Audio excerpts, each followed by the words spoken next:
Salamat po, Panginoon, sa mga salita mo na binasa at sa mga panalangin na binanggit sa gabing ito. Salamat po sa iyong Santong Espiritu na nasaksihan namin hindi lang sa pakiramdam, kung hindi sa mga buhay na nakita namin na ikaw ay tumatawag ng mga taong imposible mula sa kasalanan tungo sa buhay. Ikaw ang nagliligtas at tunay, Panginoon, ikaw ang nagbabago ng puso ng tao. Ipinakita mo sa amin na kaya mong maglagay ng tao para maglingkod sa iyo. At maging kalakasan ng iglesia. At maging halimbawa sa iglesia. At maging kasiyahan ng iglesia. O Diyos, ipakita mo po ito sa amin ng maraming beses pa. Pasayahin mo kami, Panginoon, sa kadakilaan ng iyong pagliligtas, ng iyong gawa, na masabi naming tunay na ang kayamanan namin sa ministeryo ay ikaw at ang iyong pagkilos sa aming buhay. Sa gabing ito, linisin mo ang aming mga isip at puso at dalhin mo kami sa pangunawa na bubuksan mo ngayon sa amin sa Mateo 8:2-4 sa pangalan ng Panginoong Hesus. Amen. Ipagpapatuloy natin yung ating seryo sa Ebanghelyo ni Mateo. Dito tayo sa Matthew chapter 8, verse 2 hanggang verse 4.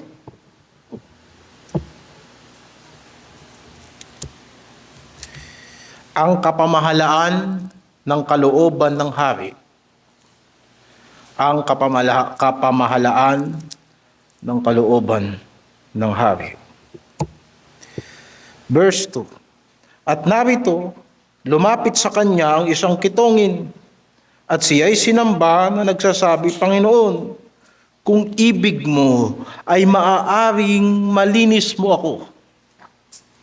At iniunat niya ang kanyang kamay, at siya'y hinipo na nagsasabi, ibig ko, luminis ka.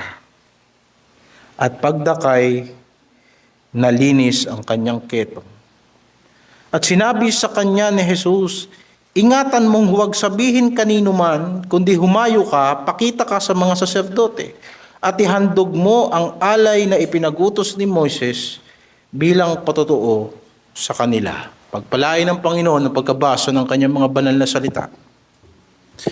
Etong binasa natin ay makikita rin natin ang kaparehas nito sa Mark chapter 1 verse 40 hanggang 45. Ito ay kwento ng pagpapagaling ng isang kitongin. Ang ketong ay isa sa mga sinaunang sakit.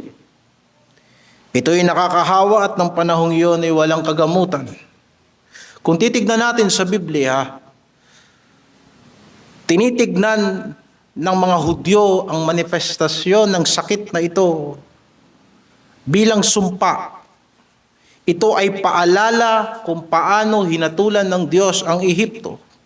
Kaya, kung matatagpuan sa sino man sa kanila ang sakit na ito ay isang kahindik-hindik na palo ng Diyos. At binili ng Diyos na huwag silang makikisalamuha sa taong may ketong. Sa Deuteronomy chapter 28 verse 15 ay nagpaalala ang Panginoon, kung hindi mo didinggin ang tinig ng Panginoon mong Diyos, na isagawa ang lahat ng kanyang mga utos at ang kanyang palatuntunan na iniutos sa iyo sa araw na ito, na ang lahat ng sumpang ito ay darating sa iyo at aabot sa iyo, at tumalong tayo sa talatang 27.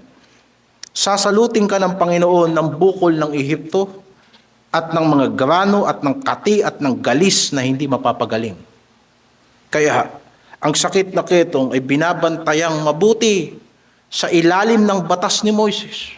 Bahagi ng kanilang relihiyon na panatilihin ang kanilang sarili na malinis, at ang ketongin ay itinuturing na marumi. Obserbahan natin ito sa Leviticus chapter 13, verse 43 hanggang 46. Ito'y para maunawaan natin kung gaano kahirap ang isang kitungin sa panahon na iyon, hindi lamang sa pisikal na karamdaman, kundi ang kanyang buong pagkatao. Ito ang sinasabi ng kautusan. Kung ang pamamaga ng tila salot ay namumula-mula ng maputi sa kanyang kakalbuhan ng ulo o sa kanyang kakalbuhan ng noo o walang buhok, gaya ng anyo ng ketong sa balat ng kanyang laman, ay kitungin siya. Siya'y karumal-dumal. Siya'y ipakikilala siya ng saserdote na tunay na karumal-dumal. Nasa kanyang ulo ang salot niya at pupunitin ng may ketong na kinaroroonan ng salot ang kanyang mga suot, at ang buhok ng kanyang ulo ay ilulugay at siya'y magtatakip ng kanyang nguso at manghihiyaw karumal-dumal, karumal-dumal. Sa buong panahon siya'y karoroonan ng salot ay magiging karumal-dumal. Siya'y karumal-dumal. Siya'y tatahang bukod. Sa labas ng kampamento malalagay ang kanyang tahanan. Dahil dito, ang mga kitungin ay nahihiwalay sa komunidad. Hindi sila pinapapasok sa mga sinagoga. At iniiwasan sila sa tindahan, sa mga pamilihang dako, hindi lamang dahil sa sakit na ito ay nakakahawa, kundi dahil sa seremonyal na implikasyon ng pagiging marumi sa harapan ng Diyos. Kaya nung lumapit sa kanya ang kitungin, sa verse 2, siya'y sinamba na nagsasabi, Panginoon, kung ibig mo ay maaring malinis mo ako. Paano nang hingi ng kagalingan ng kitungin? Nabasa natin sa banal na kasulatan, siya'y sinamba. May pagsamba.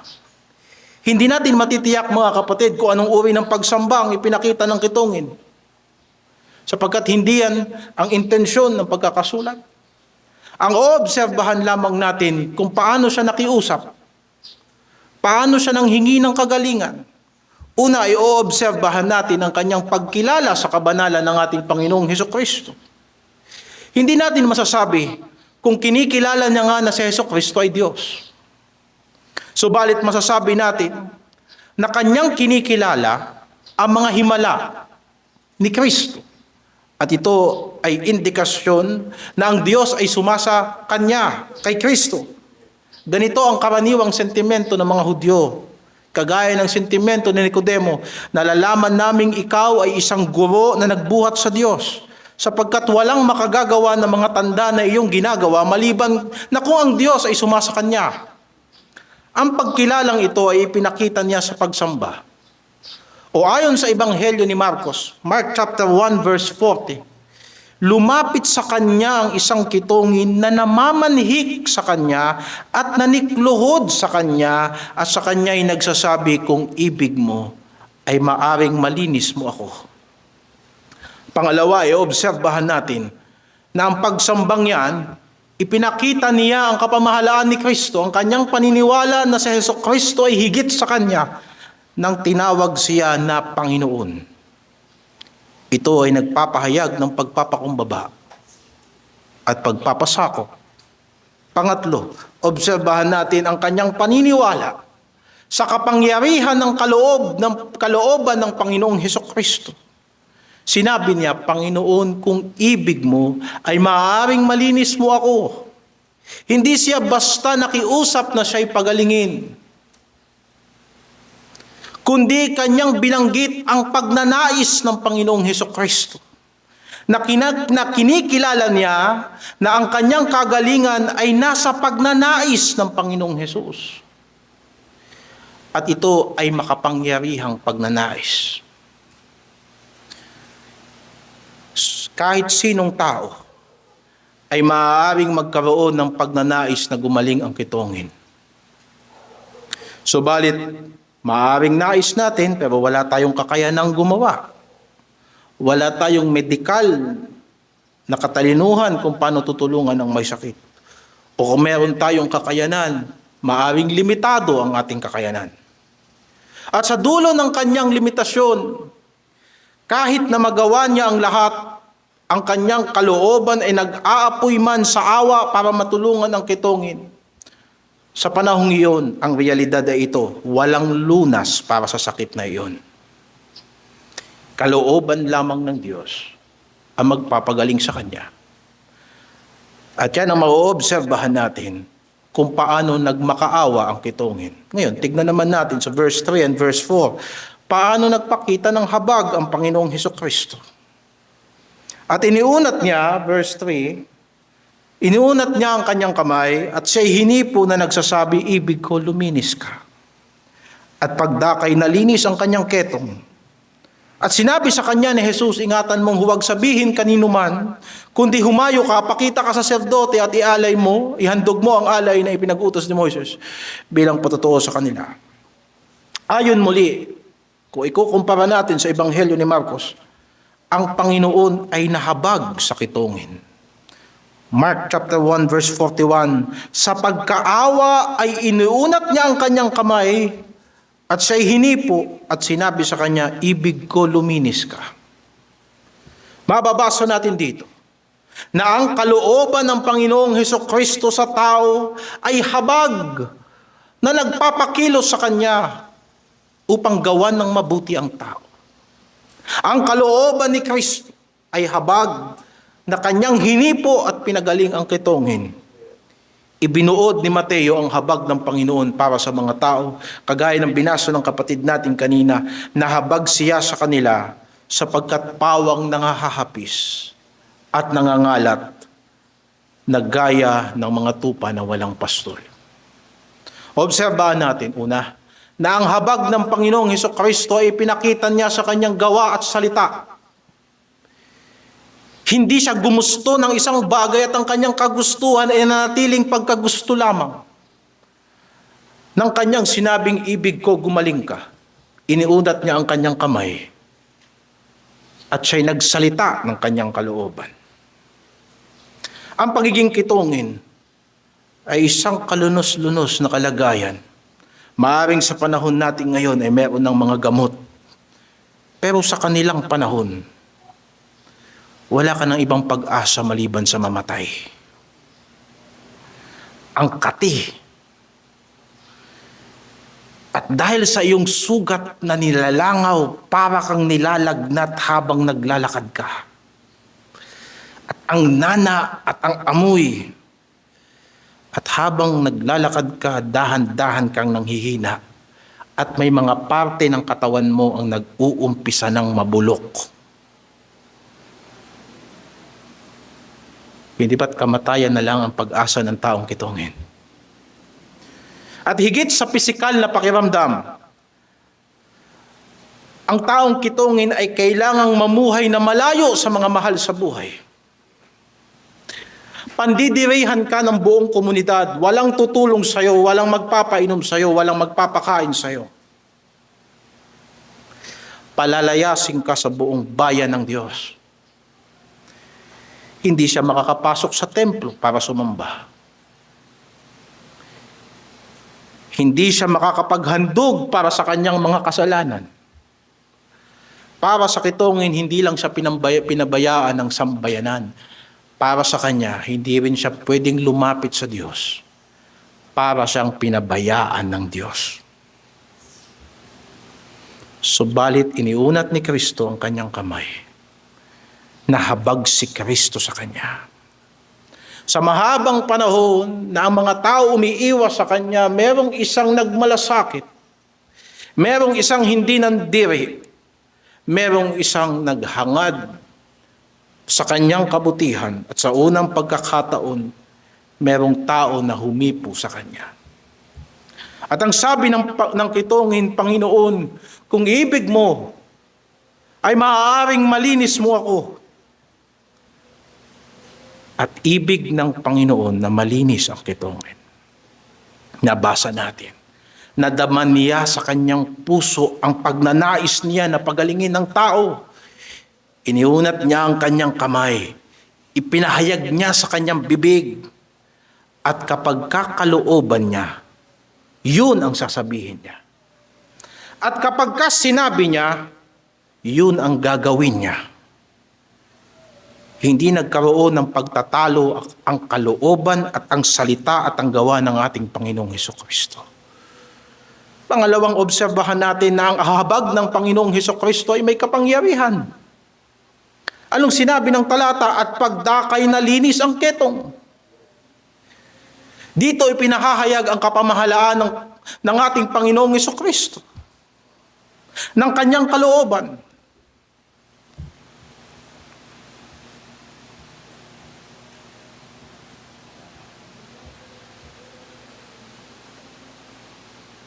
Maaari tayong mahabag, tapos hanggang doon lang ang ating habag. At maaaring mahabag tayo at ibuhos natin sa taong lahat ng ating kaya. Subalit dahil tao lang tayo, may limitasyon ang kayang gawin ng ating awa. Ang tao ay maaaring manatiling kahabag-habag pa rin sa kanyang kalagayan. Pero hindi ganun ang habag ni Kristo. Nahabag siya sa kitongin at ang bakterya na nasa kanyang laman ay namatay. Nahabag si Kristo at ng oras na iyon, ang maruming dugo na nananalaytay sa kanyang buong pagkatao ay nalinis.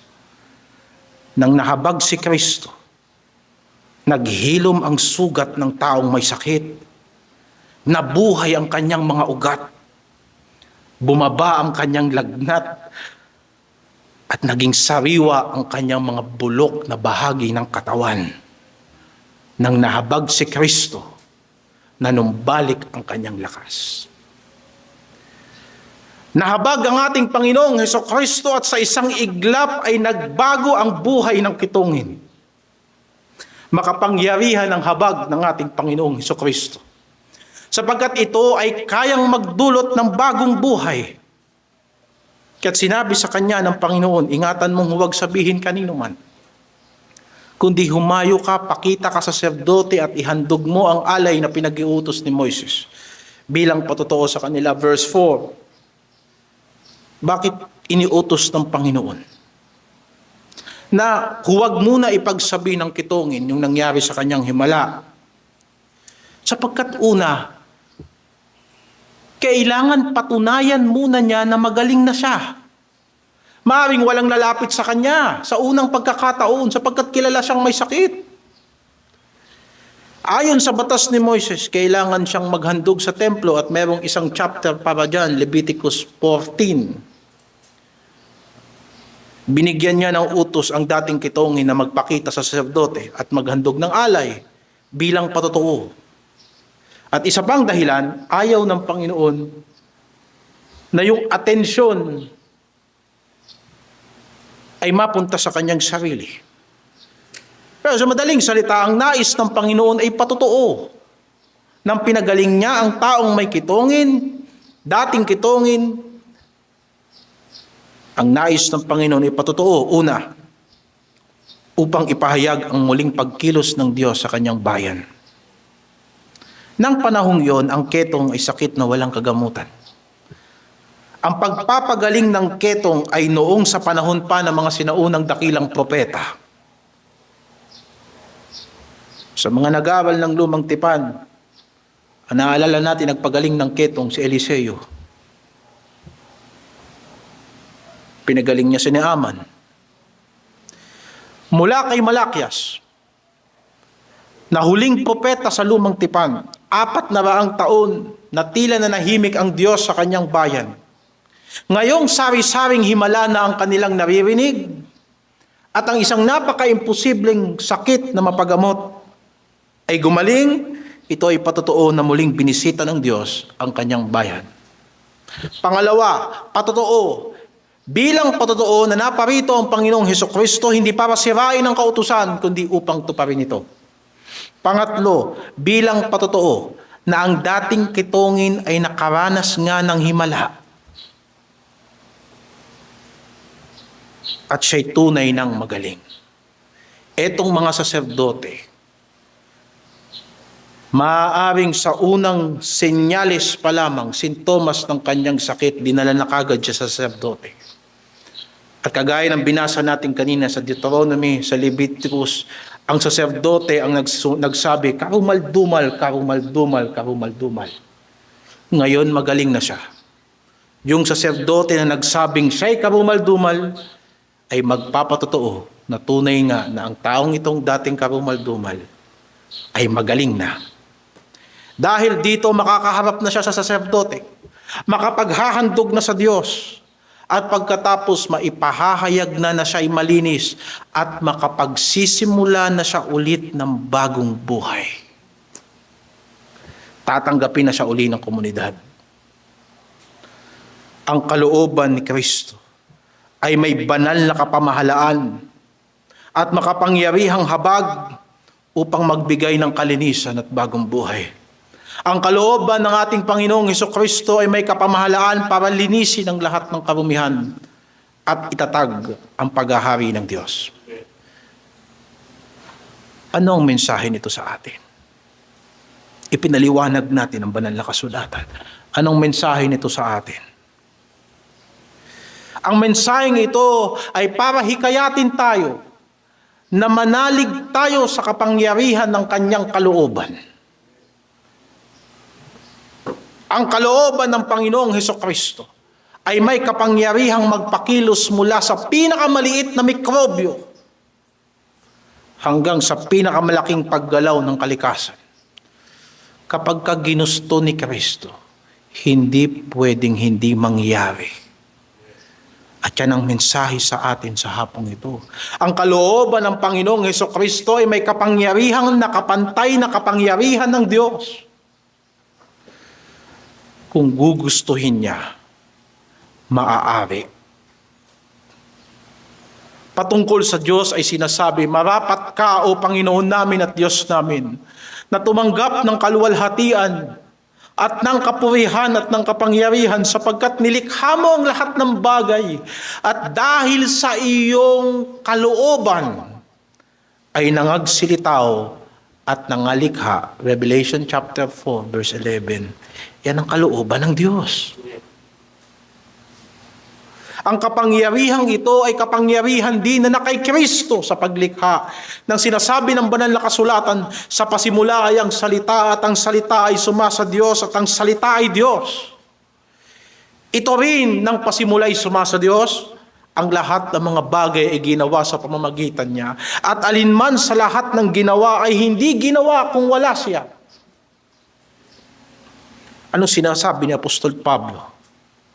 Siya ang larawan ng Diyos na hindi nakikita, ang panganay ng lahat ng mga nilalang. Sa Kanya nilalang ang lahat ng mga bagay, sa sangkalangitan, sa sangkalupaan, na mga bagay na nakikita at mga bagay na di nakikita.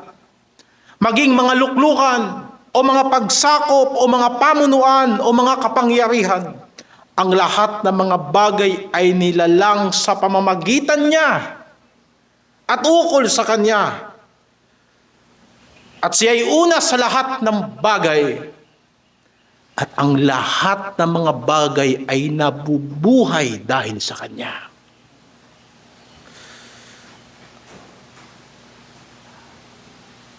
Alam kong sapat na yung talatang yun. Pero gusto pa nating dagdagan ng isa pa. Hebreo 1:2 hanggang 3. Ang Diyos ay nagsalita sa atin sa mga huling araw na ito, na sa pamamagitan ng Kanyang anak na siyang itinalaga na tagapagmana ng lahat ng mga bagay, na sa pamamagitan naman niya ginawa ang sanlibutan, palibhas ay siya'y sinag ng Kanyang kaluwalhatian, at tunay na larawan ng Kanyang pagkadiyos ay umaalalay ng lahat ng mga bagay sa pamamagitan ng salita ng Kanyang kapangyarihan. Bakit may daigdig? Bakit may mga planeta? Bakit may bituin? Kalooban ng Diyos, kalooban ni Kristo. At bakit hanggang ngayon umiiral ang mga bagay na yan? Maraming hindi maipaliwanag na puwersa sa kalawakan, subalit nananatili ang kalawakan na may kaayusan, sinasabi ng banal na kasulatan, sapagkat sila ay inaalalayan sa pamamagitan ng salita ni Kristo. Sa makatuwid, mga kapatid, ayon sa mga talatang binasa natin, Ang kalooban ng Panginoong Hesukristo ay may kapangyarihang bumuo ng sanlibutan at may kapangyarihang magpanatili ito. At by implication, may kapangyarihan ding tumapos ng sanlibutan. Mananatili lamang ang lahat ng bagay kung nais ng Panginoong Hesukristo na manatili ito at magtatapos ang panahon sa kanyang sariling kalooban. Paano natin malalaman ang kalooban ni Kristo? Dalawang simpleng bagay, mga kapatid. Una, ipinakita ni Hesukristo ang kanyang kalooban sa pamamagitan ng kanyang salita. Ang kalooban ng Panginoong Hesukristo ay naghahayag sa kanyang salita. Ang salita ay salamin ng puso. Hindi ba't siya ang nagturo na sa kasaganaan ng puso ay nagsasalita ang bibig? Kung nais nating malaman ang kalooban niya, dapat pakinggan natin ang kanyang mga itinuturo. Mga kapatid, walang aral si Kristo na salungat sa kanyang kalooban. Sa kanyang mga salita, ipinahayag niya ang kanyang layunin sa kanyang pagparito. Ang sabi niya, habag ang ibig ko at hindi hain. Hindi ako naparito upang tumawag ng mga matutuwid, kundi naparito ako upang tumawag ng mga makasalanan. Ipinakita nito na kalooban niya ay hanapin at iligtas sa mga nawawala, hindi para iwan sila sa kanilang kapahamakan. Gayon din ang kanyang paalala sa lahat ng mga napapagod at walang direksyon. Sa mga paulit-ulit na takbo ng buhay na ito, sinabi ni Hesukristo, magsiparito kayo sa akin, kayong mga napapagal, at kayo'y aking pagpapahingahin. At sa pagtugon mo sa panawagang iyan, malalaman mo na ang puso ni Kristo ay maamo at mapagpakumbaba, at ang kanyang pamatok ay magaan. Hindi kautusan ang ibibigay sa iyo ni Kristo, biyaya, habag, at banal na espiritu. Hindi niya nais na lalo tayong madurog sa ilalim ng kasalanan. Hindi relihiyon ang kailangan ng tao.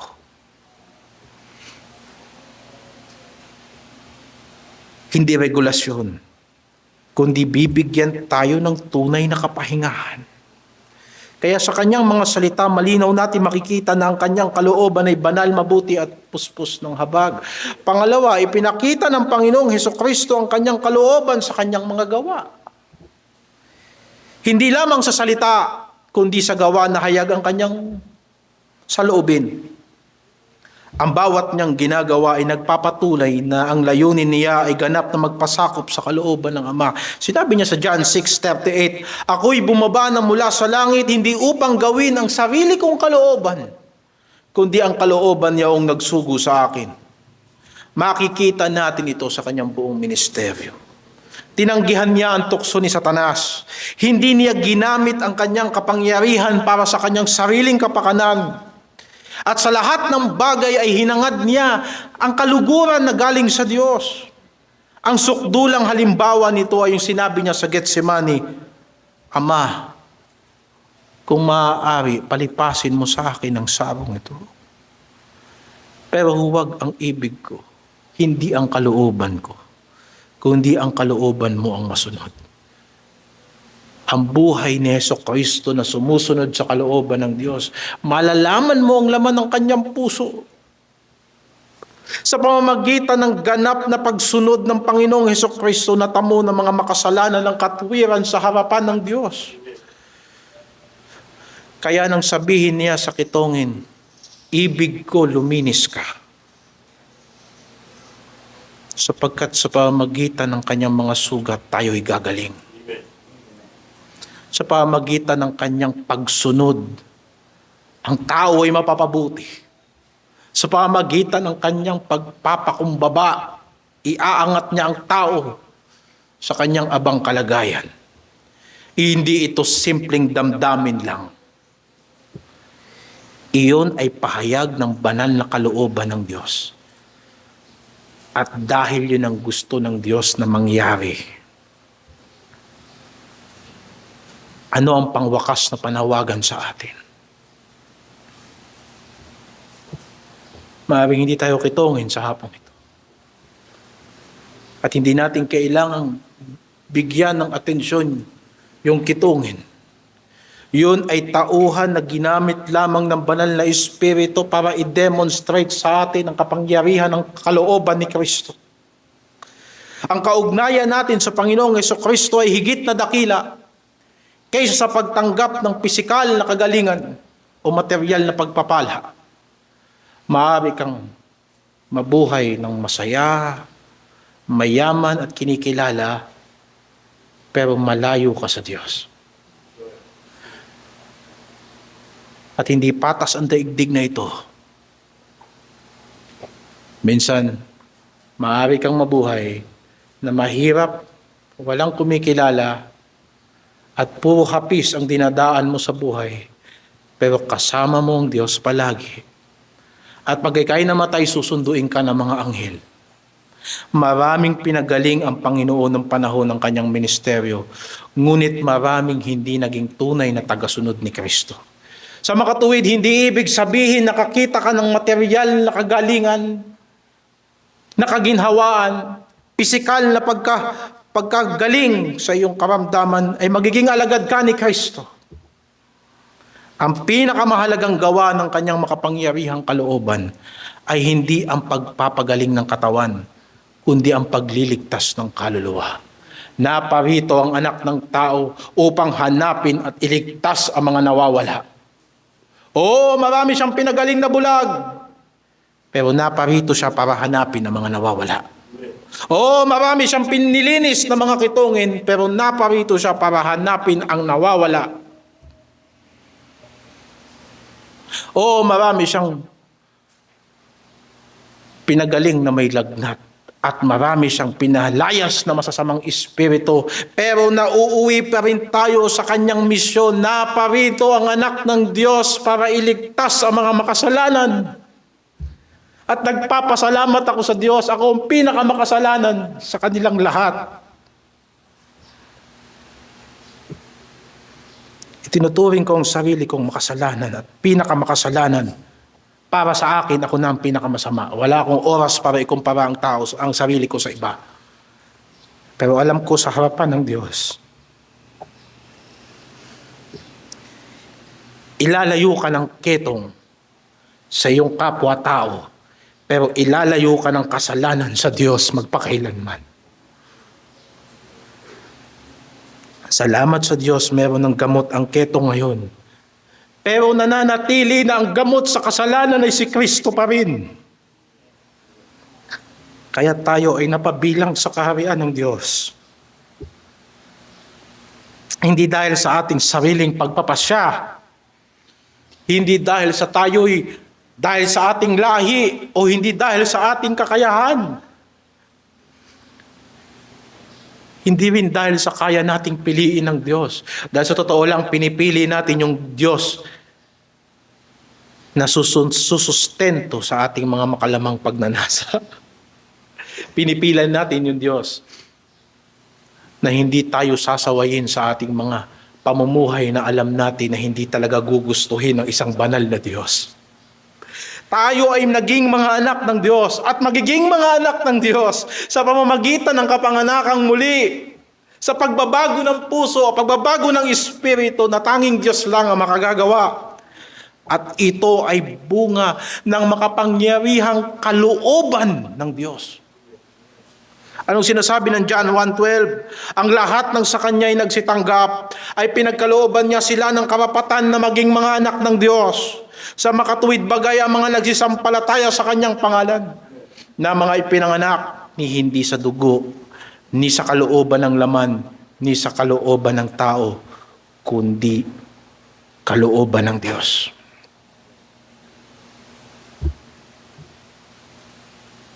Santiago 1:18, sa kanyang sariling kalooban ay kanya tayong ipinanganak sa pamamagitan ng salita ng katotohanan, upang tayo'y maging isang uri ng mga pangunahing bunga ng kanyang mga nilalang. Ang ating bagong buhay ay hindi magiging bunga ng kalooban ng tao, kundi na makapangyarihang kalooban ng Diyos.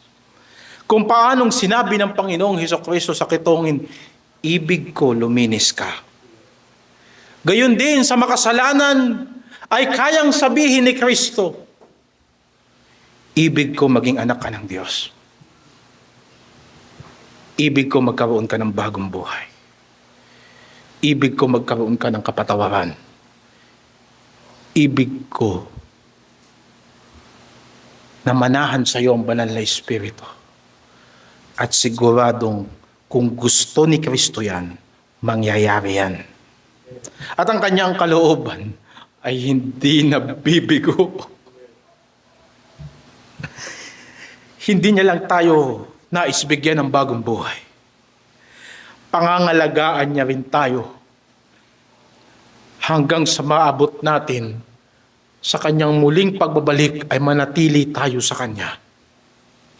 2 Peter chapter 3 verse 9, hindi mapagpaliban ang Panginoon tungkol sa kanyang pangako na gaya ng pagpapalibang ipinalalagay ng iba, kundi mapagpahinuhod sa inyo. Kanino? Sa mga sinulatan ni Pedro. Sa mga Kristiyano. Sino pa mga Kristiyano na hindi pa nagbabalik loob? Sino pang nagpapakilalang Kristiyano na hindi pa lumalakad sa matuwid na landas?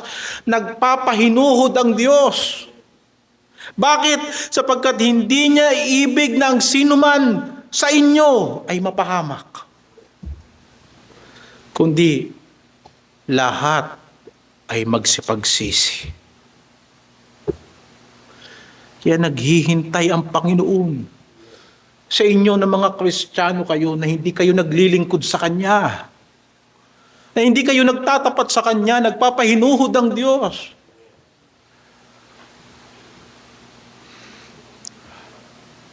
At siya'y malapit nang bumalik. At ang pagtatyaga ng Diyos ay hindi tanda ng kahinaan. Kung nagluluwat ang pagbabalik ni Kristo, ito ay para sa ating kabutihan din, sapagkat marami pa tayong hindi na ipaglingkod sa Panginoon. Ito ay bunga ng kanyang matatag na layunin. Natipunin ang lahat ng ibinigay niya kay Kristo at ako'y naniniwalang lubos na walang dugo ni Kristo ang nasayang sa krus. Walang sino mang pinag-alaya ni Kristo ng buhay na hindi makakarating sa buhay na walang hanggan. Sapagkat binayaran na sila ng dugo ng Panginoong Hesukristo. Walang isa man sa kanila ang mawawala. Sapagkat ibinigay ng mabuting pastol ang kanyang buhay para sa kanila. At sila'y dadalhin niya sa pagsisisi at pananampalataya. At ano ang sukdulan nito? Ano ang panalangin ni Kristo para sa ating lahat? Kung tayo ay Kristiyano, saan papunta ito? John 17 verse 24, Ama, yaong ibinigay mo sa akin, ay ibig ko, kung saan ako naroon, sila naman ay dumuong kasama ko.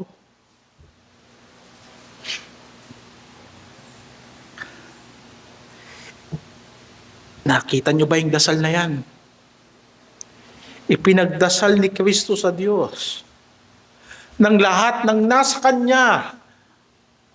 Gusto niya makasama niya dun upang makita nila ang kaluwalhatian ko na ibinigay mo sa akin sapagkat ako yung inibig bago natatag ang sanlibutan. Pansinin ninyo ang sinabi ng Panginoon. Ibig ko. Ito ay hindi lamang isang kahilingan ng isang tao. Ito ay pahayag ng banal na kalooban ng anak ng Diyos. Ang Diyos na nagsabi sa kitongin, ibig ko, luminis ka, ay siya rin nagsasabi sa ating ngayon, ibig kong makasama kayo sa kaluwalhatian. Hindi ba kayo magtitiwala sa Kanya? Pagdududahan nyo ba ang Kanyang banal na intensyon sa inyo? Pagdududahan nyo ba ang Kanyang kalooban? Oo, alam kong dumadaan tayo sa maraming pagsubok, pero huwag ninyong pagdududahan ang kalooban ni Kristo. Alam niya ang umpisa, alam niya ang dulo. Alam niya ang solusyon sa lahat ng problema natin. At ang ibig niya, hindi tayo magtapos dito sa daigdig na to. Gusto niya magsama-sama tayo sa kaluwalhatian. Kung ang kanyang kalooban ay may kapamahalaang maglinis ng ketong sa isang iglap, hindi ba magagawa rin niyang dalhin ang kanyang tinubos hanggang sa walang hanggang kaluwalhatian? At ito ang katiyakan ng bagong tipan. Ang bawat pangako ng Diyos ay totoo kay Kristo. Pagdududahan niyo ba ang kabutihan ng Diyos sa atin samantalang ibinigay niya ang kanyang buhay sa krus?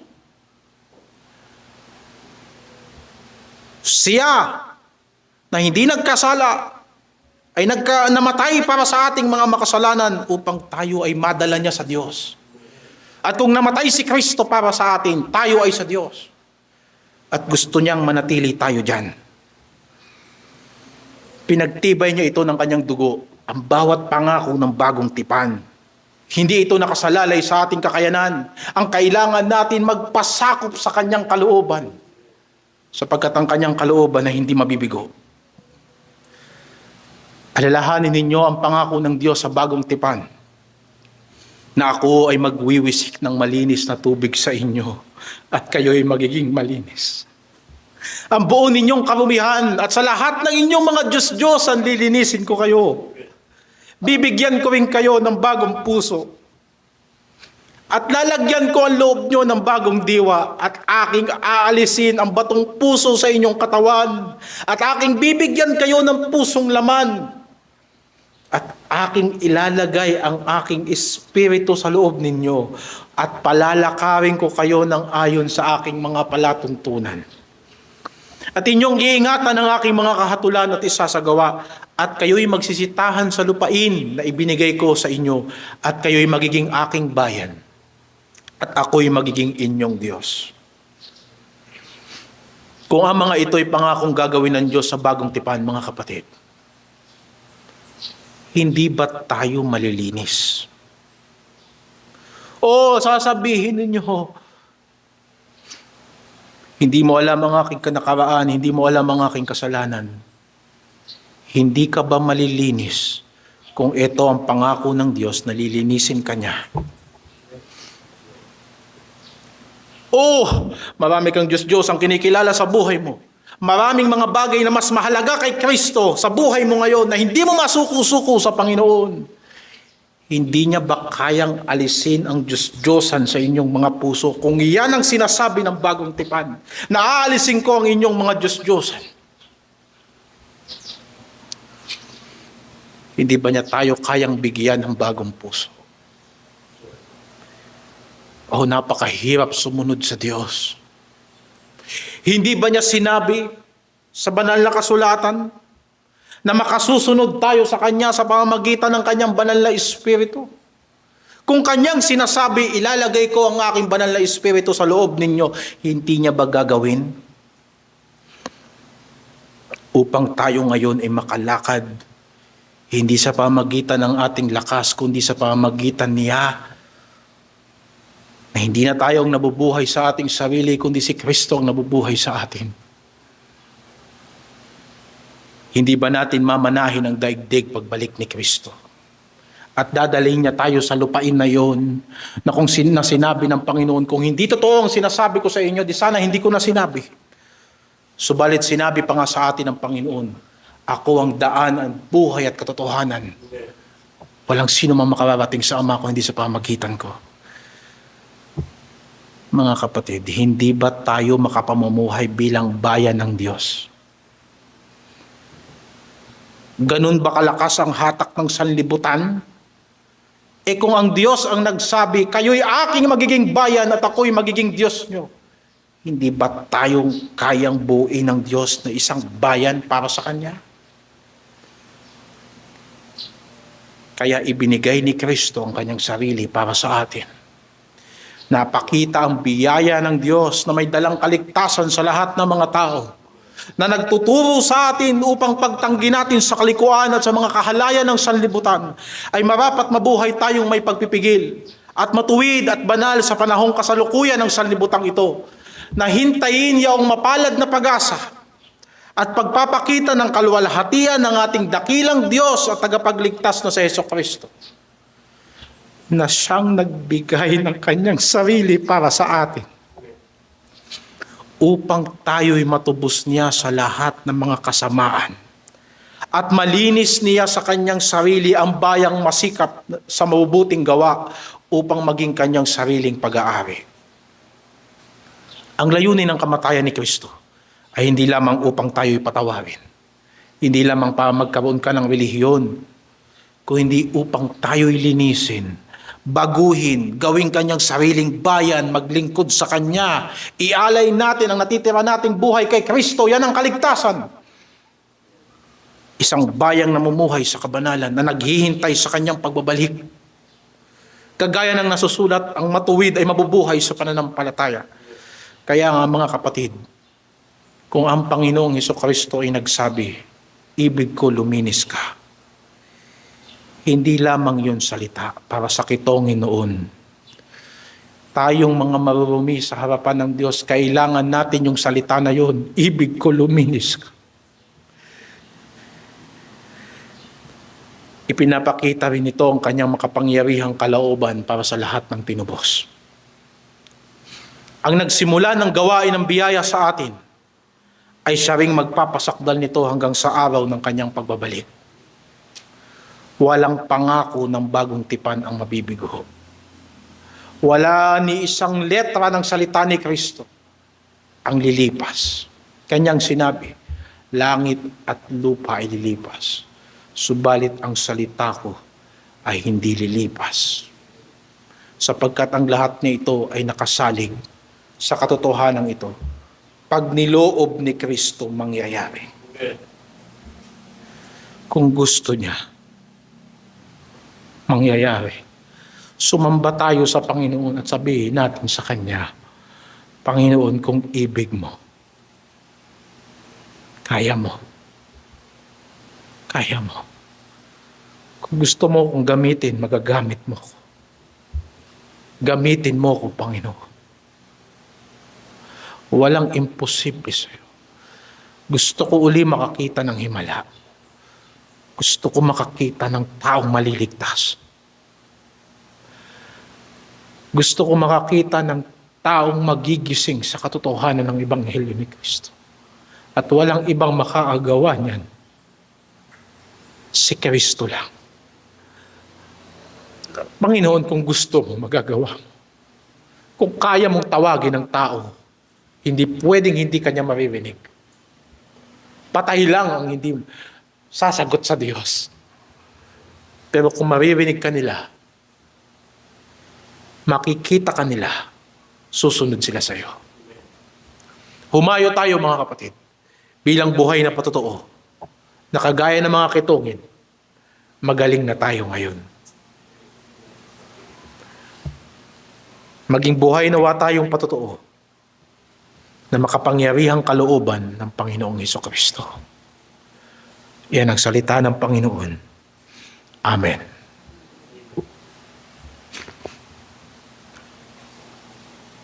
Manalangin tayo. Sinasamba ka namin, Ama naming Diyos.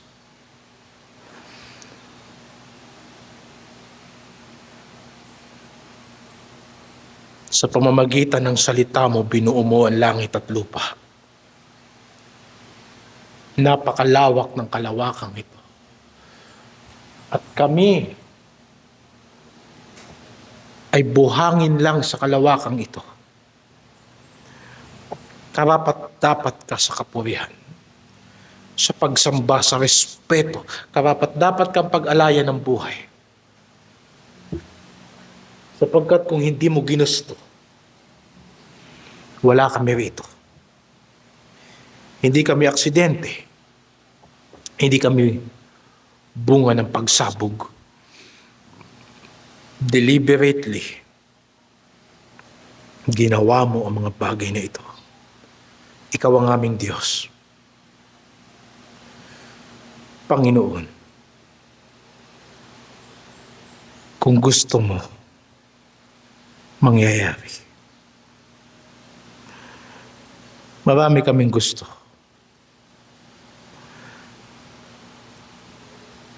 Pero hindi ang kagustuhan namin ang masunod, kundi ang gusto mo. Sapagkat ang kagustuhan mo ay nag-uutos. Kung niloob mo, walang makakahadlang. Kung gusto mo, kahit ang diablo ay humarang, hindi siya makakapanaig sa iyo. Kaya ingatan mo kami sa iyong kalooban, sapagkat ang iyong kalooban ang aming kanlungan. Ang iyong kalooban ang aming gabay, ang iyong kalooban ang aming kaligtasan. Ang iyong kalooban ang aming buong pagkatao. Wala ni isang bahagi ng aming katawan ang hindi mo niloob.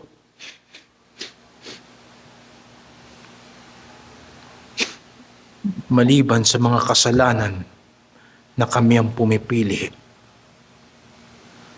Sapagkat ikaw ay banal na Diyos. Walang anino ng kasamaan sa iyo. Kahit katiting na kadiliman ay wala sa iyo. Ipinahayag po namin sa gabing ito ang kadakilaan ng kalooban ni Kristo. Panginoon, sinasamba ka namin. Nawa ang mga anak mo ay binuhay mo. Kung nakita ka nila, sasampalataya sila sa iyo. At mahahayag sa buhay nila ang pagkilos ng banal na Espiritu. Gawin mo ang iyong kalooban. Patnubayan mo ang iyong mga anak kagaya ng iyong sinasabi. Tawagin mo ang mga tao sa kaligtasan. Sa iyo nagmumula ang kapanganakang muli. Salamat po sa gabing ito. Sa pangalan ng Panginoong Hesus. Ito ang aming dalangin. Amen.